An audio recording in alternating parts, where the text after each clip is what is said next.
अस्सलाम वालेकुम बच्चों, उम्मीद है खैरियत से होंगे। जैसा कि कल गवर्नमेंट ने ऐलान किया है कि बच्चों को नेक्स्ट क्लासेस में प्रमोट कर दिया जाएगा विदाउट एग्जामिनेशन सिस्टम्स। तो क्या है कि उसी सिलसिले में क्लास 12 का मैंने जो है वो शुरू से यूनिट नंबर 1 से जो है लेक्चर स्टार्ट किया है। आज से today is the first lecture of class 12 of computer science students.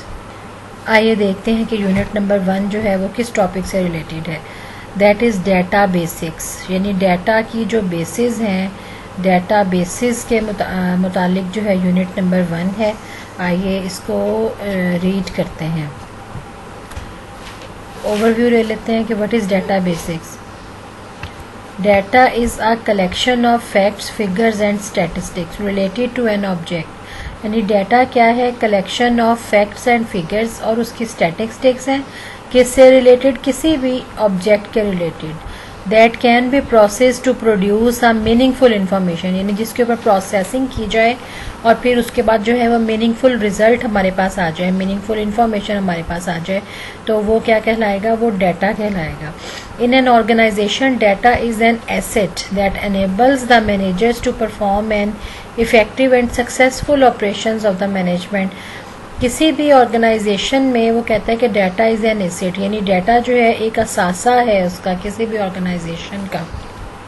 क्यों असासा है? क्योंकि देखें बहुत बड़ी ऑर्गेनाइजेशंस के अंदर जो है क्या होता है, डाटा एक कंपाइल्ड फॉर्म में होता है, रिटन फॉर्म में होता है, डॉक्यूमेंटेशन की सूरत में होता है।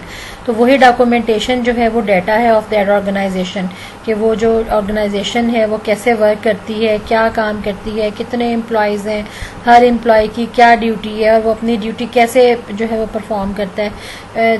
That information is in the form of documentation, right.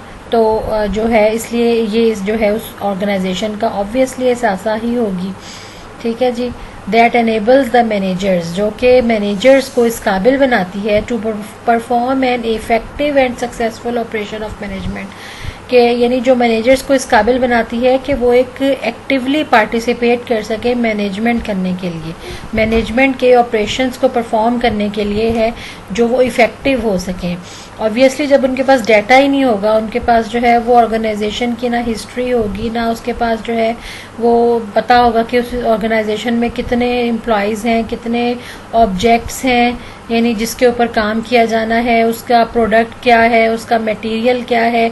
जब उसके पास ये इन्फॉर्मेशन ही नहीं होगी तो ऑब्वियसली वो जो है वो इफ़ेक्टिवली मैनेजमेंट नहीं कर सकता। It gives view of the past activities, यानी ये डॉक्यूमेंटेशन क्या है कि ये हमें पास्ट एक्टिविटीज़ का ओवरव्यू देती है। जैसे अभी मैंने आपको बताया ना कि बड़ी ऑर्गेनाइजेशंस का या छोटी जितनी भी ऑर्गेनाइजेशंस हमारे पास जो है वो बिजनेसेस काम करते हैं, उसमें क्या होता है कि each and everything will be in the form of documentation, right. कि हर चीज़ जो है वो डॉक्यूमेंटेड होती है, रिटन फॉर्म में होती है कि पास्ट में क्या होता रहा, अब क्या हो रहा है, और अगर हमने अपने बिजनेस को ग्रोथ देनी है तो फिर क्या एक्टिविटीज़ परफॉर्म करनी पड़ेंगी। Each and everything is in the documentation. तो राइज एंड फॉल्स, यानी कितने कब जो है हमारा बिजनेस डाउन हुआ, कब अप हुआ, ये तमाम चीज़ें जो है वो डॉक्यूमेंटेड होती हैं। And enables to make better decision for future, जो कि ऑब्वियसली हमें जो है वो हेल्पफुल होती हैं फ्यूचर के लिए बेटर डिसीजंस लेने की। It is useful for generating some useful reports, और ये हमारे इसलिए भी यूज़फुल होती हैं कि हम उनकी मदद से एक यूज़फुल रिपोर्ट्स ले सकते हैं, ग्राफ्स बना सकते हैं, स्टैटिस्टिक्स उसके ऊपर अप्लाई कर सकते हैं, राइट। अपने बिजनेस को ग्रोथ देने के लिए उसके ऊपर स्टैटिस्टिक्स अप्लाई करके जो है हम उसको मज़ीद बेहतर बना सकते हैं, राइट। तो इन्फॉर्मेशन देखते हैं क्या, the manipulated and process data is called information. अभी हमने ऊपर बात की ना डाटा के अंदर कि डाटा जो है वो collection of facts and figure है। जब उसके ऊपर प्रोसेसिंग की जाती है तो वो किस लिए की जाती है कि हमारे पास एक मीनिंगफुल इन्फॉर्मेशन आ जाए। तो वही मीनिंगफुल इन्फॉर्मेशन जो है वो हमारी क्या कहलाती है? इंफॉर्मेशन। उसको हम दूसरे लफ्ज़ में यूं भी कह सकते हैं मैनिपुलेटेड एंड प्रोसेस्ड। मैनिपुलेट होता है ऐसी चीज़ जिसके ऊपर जो है कोई प्रोसेस कर दिया गया हो, और प्रोसेस का भी वही मतलब है, ठीक है जी। तो ऐसा डाटा, ऐसी चीज़ जिसके ऊपर कोई ना कोई प्रोसेसिंग कर दी गई हो, that is called information. For example the percentage of the student results, It refers to all the facts, figures and statistics that are precisely meaningful to the pupil. ठीक है जी. क्या उसने एग्जाम्पल दी कि percentage of the students result जब हम निकालते हैं, देखें जब आप एग्जाम्स होते हैं, एग्जाम्स के बाद आपके हर सब्जेक्ट्स के सेपरेटली जो है वो मार्क्स पहले आते हैं आपके क्लास इंचार्ज के पास. फिर क्या होता है कि वो उन फैक्ट्स और फिगर्स को देखते हुए ग्रैंड लिस्ट जो है आपका क्लास इंचार्ज प्रिपेयर करता है. तो उसमें क्या है, तमाम सब्जेक्ट्स के नंबर होते हैं. यानी जब उसके पास डाटा जो है इन सेपरेट लिस्ट आया, वो क्या था, डाटा था. फिर उसने उसके ऊपर प्रोसेसिंग की. प्रोसेसिंग क्या की कि उन्हीं का डाटा लेके उसने ग्रैंड लिस्ट प्रिपेयर की. वो ग्रैंड लिस्ट प्रिपेयर करना क्या कहलाता है, प्रोसेसिंग कहलाता है. और आफ्टर ग्रैंड लिस्ट जब उसने मार्क्स टोटल कर लिए, उसकी जो है तमाम स्टूडेंट्स की परसेंटेजेस निकाल ली, टोटल मार्क्स निकाल लिए, पोजीशंस निकाल ली, तो वो क्या बन गई, हमारे पास मीनिंगफुल इंफॉर्मेशन बन गई. ठीक है जी. जो तमाम लोगों के लिए जो है वो प्रिसाइजली आपको जो है वो आंसर बताती है कि कौन फर्स्ट है, कौन सेकंड है, किस स्टूडेंट की कितनी परसेंटेज है.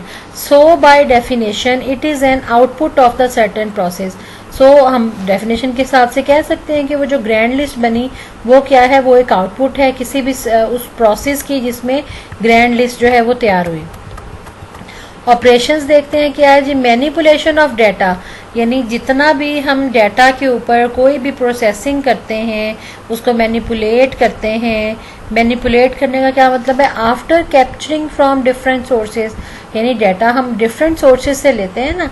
कभी जो है हम उसी एग्जांपल को आगे लेके चलते हैं स्टूडेंट्स के रिजल्ट्स वाली को, कि हमने जो है कैप्चर किया डाटा स्टूडेंट से रिलेटेड, उनके जो है वो रिटर्न फॉर्म के जो एग्जाम्स हुए थे उससे.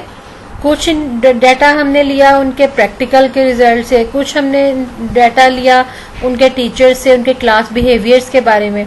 ठीक है जी. तो फिर उसको मैनिपुलेट किया. तो वो मैनिपुलेशन का जो अमल है, जो प्रोसेसिंग का अमल है, दैट इज कॉल्ड मैनिपुलेशन और ऑपरेशंस. टू क्या करने के लिए, to achieve the required objective and result is called operation. यानी हमारा रिजल्ट हासिल करने के लिए रिक्वायर्ड ऑब्जेक्टिव हमारा क्या था कि हम एक ग्रैंड लिस्ट प्रिपेयर करके एक बच्चों की पोजीशंस जो हैं वो डिक्लेयर करें. तो वो हमारा सारा प्रोसेस क्या था, वो मैनिपुलेशन था या ऑपरेशंस था.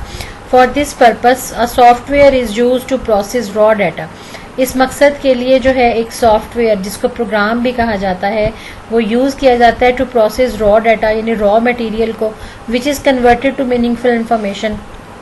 ठीक है जी. तो इस मकसद के लिए उसने क्या कहा, एक सॉफ्टवेयर को यूज़ किया जाता है इस तमाम रॉ डाटा को प्रोसेस करने के लिए, जो कि बाद में कन्वर्ट हो जाता है मीनिंगफुल इंफॉर्मेशन में. Thus effectively a series of actions operations are performed on raw data. तो क्या है कि इफेक्टिवली तौर पे जो है एक सीरीज ऑफ एक्शन या ऑपरेशंस परफॉर्म किए जाते हैं क्या करने के लिए, रॉ डाटा के ऊपर, टू अचीव सम आउटपुट और रिजल्ट्स. राइट. कि सम आउटपुट जो रिजल्ट हासिल करने के लिए जो है एक सीरीज ऑफ एक्शंस जो परफॉर्म किए जाते हैं उनको क्या कहा जाता है, उनको ऑपरेशंस कहा जाता है. Right. These are categorized into 3 basic activities. अब ये प्रोसेस जो है, ये ऑपरेशंस जो है या मैनिपुलेशंस जो है वो 3 बेसिक एक्टिविटीज़ में जो है वो कैटेगराइज किया जाता है. Number 1, data capturing. Data must be recorded और captured in some form before it can be processed. यानी डाटा को हम कैप्चर कैसे करते हैं, उसको गेट कैसे करते हैं, इन सिंपल वर्ड्स कि हम उसको रिकॉर्ड करते हैं या उसको किसी भी फॉर्म में जो है वो कैप्चर करते हैं उसको प्रोसेसिंग करने से पहले. डाटा में first be recorded on source documents और given directly through input devices. Data जो है वो पहले रिकॉर्ड किया जाता है, सम टाइम हम उसको सोर्स डॉक्यूमेंट में यानी उसकी डॉक्यूमेंटेशन कर लेते हैं, फाइल्स बना लेते हैं या उसको रफली लिख लेते हैं, या फिर और given directly through input devices, या फिर क्या है कि हम डायरेक्टली इनपुट डिवाइसेस से उसको कंप्यूटर में एंटर कर देते हैं. 2 ही तरीके हैं ना हमारे पास के, या तो हम उसको पेपर पे लिख लें या उसको डायरेक्ट कंप्यूटर पे लिख लें थ्रू इनपुट डिवाइसेस. राइट. तो ये तो हो गया, ये एक्टिविटी हो गई डाटा कैप्चरिंग की. डाटा कैप्चर कैसे किया जाता है. मैनिपुलेशन कैसे की जाती है उसी डाटा की. The following operation may then be performed on the gathered data. कि जब हम ये तमाम ये जो नीचे गिवन आपको प्रोसेस ऑपरेशंस हैं, जब ये परफॉर्म किए जाएंगे उस डाटा के ऊपर जो हमने फर्स्ट एक्टिविटी में कैप्चर किया, तो this process is called data manipulation. अब वो क्या क्या ऑपरेशंस हैं, classifying, Organizing data into class groups, items may be assigned predetermined codes. They can be numeric, alphabetic or alphanumeric. यानी क्लासिफाइंग का क्या मतलब है कि हम उसको कैटेगराइज कर देते हैं, उसको जो है उसकी थीम के हिसाब से उस डाटा को जो है वो क्लासिफाई कर देते हैं, उसको कैटेगराइज कर देते हैं. कैसे कि वो ऑर्गेनाइज कर देते हैं क्लासेस में या ग्रुप्स में. आइटम्स में भी असाइन प्री डिटरमिन कोड्स, और इन आइटम्स को हम कोई कोड्स भी दे सकते हैं, राइट. जैसे हम क्लास लिस्ट अगर बनाते हैं, रिजल्ट की लिस्ट बनाते हैं, उसमें जो रोल नंबर्स हैं स्टूडेंट्स के, these are called the codes. उसको हम कोड्स भी कह सकते हैं. दे कैन बी न्यूमेरिक, और वो न्यूमेरिक भी हो सकते हैं, अल्फ़ाबेटिक और अल्फ़ान्यूमेरिक. यानी वो तीनों तरह के आप उसको जो है एक कोड ही देना है ना, तो आप न्यूमेरिक भी दे सकते हैं, अल्फ़ाबेटिक भी दे सकते हैं, या combination of numeric and alphabet जिसको अल्फ़ान्यूमेरिक कहा जाता है वो भी दे सकते हैं, राइट. डाटा मैनिपुलेशन के अंदर पहला ऑपरेशन हमने कौन सा परफॉर्म किया? क्लासीफाइंग का. उसको कैटेगराइज कर दिया. अब कैटेगराइज करने के बाद उसके ऊपर जो है वो कैलकुलेशंस परफॉर्म की जाती हैं. कैलकुलेशंस कौन सी हो सकती हैं? अरिथमेटिक मैनिपुलेशन ऑफ डाटा, यानी अरिथमेटिक ऑपरेशंस जो परफॉर्म किए जाते हैं, like plus, minus, multiplication and division. These are called the, या लॉजिकल ऑपरेशंस भी परफॉर्म हो सकते हैं. These are all called the calculations. यानी डाटा मैनिपुलेशन में पहला ऑपरेशन क्या हुआ? क्लासीफाइंग का, उसको कैटेगराइज कर दिया. दूसरा क्या हुआ? फिर जब कैटेगराइजेशन के बाद हमने उसको उसके ऊपर जो भी कैलकुलेशंस परफॉर्म होनी थी वो हमने कैलकुलेशन परफॉर्म कर दी. उसके बाद क्या है? Sorting. Data is arranged in logical sequence numerically और अल्फाबेटिकली. जब कैलकुलेशंस भी हमने परफॉर्म कर ली, इसका मतलब है हमारे पास जो है वो रिजल्ट आ जाएगा. उस रिजल्ट को हम सॉर्ट आउट कर लेंगे इन लॉजिकल सीक्वेंस. इसको मैं एग्जांपल दे के आपको समझाऊंगी. पहले ही हम लास्ट पॉइंट पढ़ लें. Summarising. masses of data are reduced to a more concise and usable form. Summarising का क्या ऑपरेशन होगा कि हम जितना भी हमारे पास डाटा इकट्ठा हुआ था, जिसको हमने कैटेगराइज किया, कैलकुलेशंस परफॉर्म किए, उसके बाद उसकी सॉर्टिंग कर ली, अब उसको क्या है एक समरी की फॉर्म में, एक रिड्यूस्ड फॉर्म में जो है हम एक कंसाइज फॉर्म में जो है एक रिजल्ट जो है वो प्रिपेयर कर. ठीक है, जिसकी एग्जांपल हम इस तरीके से लेते हैं कि हमने जैसे ऊपर रिजल्ट वाली एग्जांपल डिस्कस की है. उस रिजल्ट में क्या था? पहले हमने डिफरेंट सब्जेक्ट्स का जो है वो डाटा इकट्ठा किया, फिर उसके ऊपर मैनिपुलेशंस परफॉर्म की, कैलकुलेशंस की, उन जिसकी बेस पे टोटल मार्क्स निकल आए फॉर एवरी स्टूडेंट, और उसके बाद उनकी पोजीशंस डिक्लेयर हो गई. अब देखें उनको हम डाटा मैनिपुलेशन में कैसे जो है वो कैटेगराइज करेंगे, इन ऑपरेशंस को कैसे लेंगे कि क्लासीफाइंग में क्या करेंगे, अपनी जो ग्रैंड लिस्ट हमने प्रिपेयर करनी थी रिजल्ट्स की, उसको एक तो प्रिपेयर कर लेंगे. उसके बाद उसके अंदर जो है वो कोड्स कौन से असाइन करेंगे, रोल नंबर्स जो है हम असाइन कर देंगे, उनके स्टूडेंट्स के जो है वो नेम लिख देंगे, तो वो क्या हो जाएगा? वो क्लासीफाइंग हो जाएगा. क्लासीफाइंग ऑपरेशन हो गया. उसके बाद कैलकुलेशंस क्या हुई कि हमने जितने भी सब्जेक्ट मार्क्स थे वो तमाम मार्क्स जो हैं ग्रैंड लिस्ट के ऊपर जो है वो राइट डाउन कर दिए. ठीक है जी. उसके बाद जो है वो हमने उनकी कैलकुलेशंस परफॉर्म कर ली. कैलकुलेशंस ऑब्वियसली उनके जो है वो प्लस का ऑपरेशन परफॉर्म होगा, यानी तमाम सब्जेक्ट्स के मार्क्स जो हैं वो ऐड होके टोटल ऑब्टेन्ड मार्क्स का जो है वो एक कॉलम जो है वो क्रिएट हो जाएगा कैलकुलेशंस के अंदर, जिसमें हर स्टूडेंट के मार्क्स जो हैं वो कैलकुलेट होंगे, ऑब्टेन्ड मार्क्स, राइट. वो कैलकुलेशन का ऑपरेशन हो गया. सॉर्टिंग में क्या हुआ कि डाटा को जो है वो अरेंज कर दिया जाएगा लॉजिकल सीक्वेंस में. कैसे लॉजिकल सीक्वेंस में? जब हम उसको जो है उनकी पोजीशंस डिक्लेयर कर देंगे as per there obtained marks जो हमने कैलकुलेशन में परफॉर्म किया, तो क्या होगा कि वो अरेंज हो जाएगा लॉजिकल सीक्वेंस के अंदर. या फिर हम उसको इस तरह से भी ले सकते हैं कि पोजीशन वाइज उसको अरेंज कर दें, या फिर हम क्या करें अल्फ़ाबेटिक यानी नेम्स के हिसाब से अल्फ़ाबेटिकली अपनी लिस्ट को अरेंज कर दें कि सबसे पहले ए वाले नाम आ जाएं, फिर बी वाले नेम, फिर सी एंड सो ऑन जी तक आ जाएं. अल्फ़ाबेटिकली भी उसको सॉर्ट आउट किया जा सकता है, या न्यूमेरिकली यानी रोल नंबर वाइज हम उनको कर दें कि रोल नंबर 1 का रिकॉर्ड सबसे पहले, रोल नंबर 2 का फिर उसके बाद 3 का एंड सो ऑन, जितने भी हमारे पास स्टूडेंट्स होंगे. राइट। तो समराइजिंग क्या होगी, समराइजिंग का ऑपरेशन इस एग्जांपल में क्या होगा, masses of data reduce to more concise, यानी जब एक लिस्ट प्रिपेयर हो गई, सबके ऑब्टेन्ड मार्क्स आ गए, टोटल मार्क्स आ गए, उसके बाद हम नीचे एक समरी बना देंगे कि फर्स्ट कौन है, सेकंड कौन है, थर्ड कौन है। ये हमने जो है जितनी भी पोजीशन हमने डिक्लेयर करनी हो, 5 तक करनी हो, तो हम 5 पोजीशंस डिक्लेयर करके जो है वो एक समरी बना देंगे कि ये हमारी जो है वो क्लास का रिजल्ट है। ये आप एग्जाम्पल बोर्ड में भी लिखी जा सकती है, पेपर में भी लिखी जा सकती है, ठीक है जी।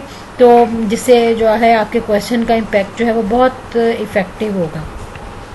नेक्स्ट हम क्या देखते हैं जी, मैनेजिंग द आउटपुट रिजल्ट, यानी रिजल्ट हमारे पास आ गया, वो ग्रैंड लिस्ट हमारी प्रिपेयर हो गई। अब क्या होगा, once the data is captured and manipulated, जब डाटा जो है एक दफ़ा कैप्चर हो जाता है और मैनिपुलेट हो जाता है, इट मे बी किस किस काम के लिए यूज हो सकता है, 2 कामों के लिए यूज हो सकता है। नंबर 1 स्टोरिंग एंड रिट्रीवल, यानी या तो उस डाटा को हम स्टोर कर लें अपने पास, एंड रिट्रीवल, और उसको दोबारा, ताकि दोबारा रिट्रीव किया जा सके। जाहिर है अब एक आपने जैसे फर्स्ट करें सेमेस्टर सिस्टम है हमारा, तो उसमें हमने फर्स्ट टर्म का एग्जाम जब लिया, रिजल्ट शीट हमने बना ली, वो हमने सेव कर ली फॉर द नेक्स्ट टर्म, ठीक है जी। फाइनल के लिए हमने सेव कर ली क्योंकि उसमें फर्स्ट टर्म के मार्क्स भी इंक्लूड होंगे, उसकी कुछ परसेंटेज जो है वो ली जाती है, ठीक है जी। और यहाँ क्या है, accessing, फैचिंग and store data and और इन्फॉर्मेशन इज रिट्रीव एक्टिविटी, यानी जब हम फाइल को ओपन करते हैं तो वो क्या है, फेच कर रहे होते हैं, यानी एक दफ़ा हमने फाइल बनाई कंप्यूटर में, रिजल्ट शीट बनाई, उसको सेव कर लिया, वो स्टोरिंग में आ गई, और जब हम इसको अगेन ओपन करेंगे उसी दिन या आफ्टर सम डेज या आफ्टर सम टाइम जो है क्या होगा, उसको वो फेच हो जाएगा, हम अपनी फाइल को फेच कर रहे होंगे, ठीक है जी, ओपन कर रहे होंगे, तो वो क्या एक्टिविटी आ जाएगी, ये दोनों एक्टिविटीज़ क्या कहलाती हैं, रिट्रीव एक्टिविटी कहलाती है। या फिर हम उस डाटा को जो रिजल्ट हमारे पास आ गया है उसको कम्युनिकेट एंड रिप्रोडक्शन कर सकते हैं। कैसे, डाटा में भी ट्रांसफर्ड फ्रॉम वन लोकेशन और ऑपरेशन टू अनदर, यानी डाटा को हम ट्रांसफर कर सकते हैं एक लोकेशन से या उसके ऊपर कोई और ऑपरेशन परफॉर्म कर सकते हैं for further processing. It is some time necessary to copy और to make a duplicate of data, some time कभी हमें यह भी जरूरत पड़ जाती है कि उसी डाटा को कॉपी कर सके, उसका डुप्लीकेट डाटा जो है वो तैयार कर सके। यानी एक हमारी जो है फाइल ओरिजिनल पड़ी है, अगर हमने उसके अंदर जो है वो फाइनल मार्क्स भी ऐड करने हैं at the end of the final term, तो क्या होगा, आप उसी की एक कॉपी बनाएं, डुप्लीकेट कॉपी बनाएं, डुप्लीकेट डाटा तैयार करें। कैसे करेंगे, उस फाइल को सेव एज करके करेंगे, और फिर जो है उसके अंदर आप फाइनल के भी मार्क्स ऐड करके फाइनल रिजल्ट प्रिपेयर कर सकते हैं at the end of the final term in semester system. This activity is called reproduction. और जब हम इस किसी भी फाइल को डुप्लीकेट डाटा तैयार करते हैं तो ये एक्टिविटी क्या कहलाती है, रिप्रोडक्शन कहलाती है। यानी हमने एक फाइल जो प्रोड्यूस की थी उसको रिप्रोड्यूस कर लिया है, राइट। किस पर्पस के लिए, कम्युनिकेशन के लिए, कि हम उस फाइल को जो है at the end of the final term जो है कम्युनिकेट कर सकें जो है नेक्स्ट टर्म में एडमिशन के लिए। ठीक है जी बच्चों, अब हम रिवाइज कर लेते हैं कि आज हमने क्या पढ़ा है। आज हमने डाटा की डेफिनेशन को डिस्कस किया, इंफॉर्मेशन की डेफिनेशन को डिस्कस किया, कैसे इंटरचेंजेबली ये चेंज हो सकती हैं, कि डाटा जो है वो रॉ फैक्ट होता है, इंफॉर्मेशन जो है जब उसी डाटा रॉ फैक्ट के ऊपर जब कोई प्रोसेसिंग कर दी जाती है तो क्या होता है, वो इन्फॉर्मेशन में कन्वर्ट हो जाती है, मीनिंगफुल इन्फॉर्मेशन बन जाती है। उसके बाद हमने देखा कि डाटा के ऊपर कौन कौन से ऑपरेशंस परफॉर्म हो सकते हैं। ऑपरेशन कौन कौन से, number 1 data capturing, number 2 data manipulation, उसके बाद नंबर 3 क्या था, मैनेजिंग द आउटपुट रिजल्ट। ये 3 बेसिक ऑपरेशंस हैं, राइट। 3 बेसिक ऑपरेशंस के अंदर जो है फर्दर जो है डिफरेंट जो है स्मॉल ऑपरेशंस परफॉर्म किए जाते हैं। कैसे, जैसे डाटा मैनिपुलेशन के अंदर नंबर 1 पॉइंट तो हो गया ना इन एक्टिविटीज़ का डाटा कैप्चरिंग, नंबर 2 हो गया डाटा मैनिपुलेशन। अब data manipulation is further categorized into 4 more sub activities. कौन कौन सी, क्लासीफाइंग, कैलकुलेशन, सॉर्टिंग और समराइजिंग। ठीक है जी, summarizing the result, right. Summarizing the result करने के बाद जो फिर उसके बाद नेक्स्ट एक्टिविटी होगी, मेन एक्टिविटी होगी, वो होगी मैनेजिंग द आउटपुट रिजल्ट। और इन आउटपुट रिजल्ट्स को मैनेज करने के लिए भी हम दो तरीके उसने बताए कि आप या तो स्टोरिंग और रिट्रीवल के लिए या कम्युनिकेशन एंड रिप्रोडक्शन के लिए जो है वो आप यूज़ कर सकते हैं। ठीक है जी। अब ये क्वेश्चन आपका जो है इसमें बहुत इंपॉर्टेंट है, क्या लॉन्ग भी बन सकता है, शॉर्ट में भी पूछा जा सकता है, क्या कि operations, how many operations are can be performed on the data manipulations. ठीक है जी। उसमें क्या आ जाएगा, डाटा कैप्चरिंग, डाटा मैनिपुलेशन, और उसके बाद आ जाएगा मैनेजिंग द आउटपुट रिजल्ट्स। ये एज अ लॉन्ग क्वेश्चन भी आपके पेपर में आ सकता है, शॉर्ट में भी आपसे पूछा जा सकता है। इसकी डिफरेंट सब headings like managing and output the result कैसे किया जाता है, ऑपरेशंस मैनिपुलेशंस के अंदर कौन कौन से ऑपरेशंस परफॉर्म होते हैं। ठीक है जी। उसमें फिर हम ये वाले 4 लिख देंगे, क्लासीफाइंग, कैलकुलेशन। जी अगर शॉर्ट में आ जाएगा डाटा मैनिपुलेशन की कैटेगराइजेशन अगर पूछेंगे। लेकिन अगर एज अ होल उन्होंने पूछा कि what type of operations can be perform, तो यहाँ से लेके और जो है वो एंड तक जहाँ आपने पढ़ा कम्युनिकेशन और यहाँ तक, ठीक हो गया। ये आप सारा जो है लॉन्ग क्वेश्चन में लिखेंगे। और उससे ऊपर हमने देखा था क्या डाटा और इंफॉर्मेशन की जो है वो डेफिनेशंस थी, उनको जो है वो डिफ़ाइन किया गया था। ये डाटा और इंफॉर्मेशन में डिफरेंस भी आपका पूछा जा सकता है, सेपरेटली डेफिनेशंस भी पूछी जा सकती हैं। ठीक है जी। That is the first lecture of second year class of unit number 1, right. Next lecture तक के लिए अल्लाह हाफ़िज़।